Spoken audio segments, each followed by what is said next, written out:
the latest installation in this the conversation series is with somebody I admire greatly, Francesco. Is it Sanapo or Sanapo? Tell me the pronunciation. Sanapo. Sanapo. And Francesco I admire greatly because he's built up this most incredible business as the CEO and founder of Ditta Artigianale, which I frequent all the time as a customer.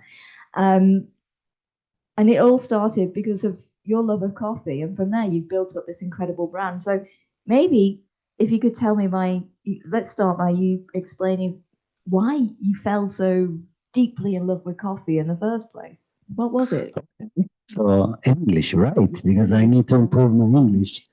I'm so sorry for that, but probably you will see my bad English connected with my Italian. So and that's will be will I will create something. So let's say that I start to love coffee thanks to my mom because this is part of our roots, part of our culture. Coffee is in the blood of every Italians.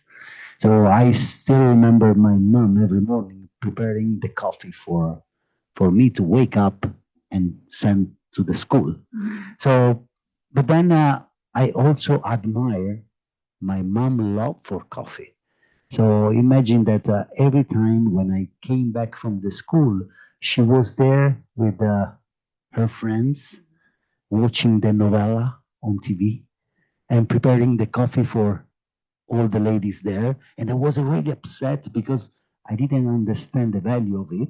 But I was upset because I want to watch MTV. And it was not permitted because my mom was considered the lady of coffee. So you see, that's how I start. I start loving coffee, and then I still remember. Okay, my mom teach me the ritual of coffee.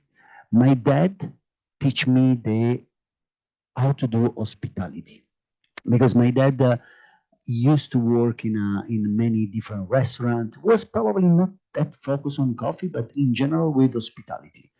And then I combine both of topic. So then I came to Florence, and Because probably you're not from Florence. yeah, I'm from Puglia. Sorry, I forgot to say that. I'm from Puglia, from Lecce, from a small village in Salento called Specchia. So nobody knows, but then you can go and check. And there is a beautiful town where you can get the best in summertime. So we have a beautiful sea. It is, advertising for my hometown.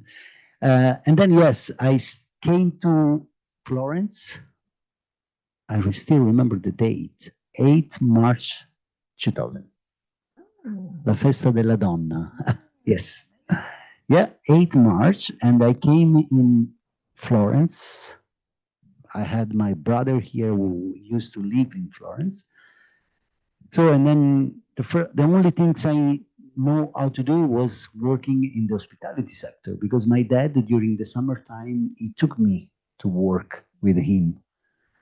So I just came and sent CV in many cafe, and then I start to wash the cup. I was like the guys in the back, just cleaning. But I really look the espresso machine as the place where I want to be.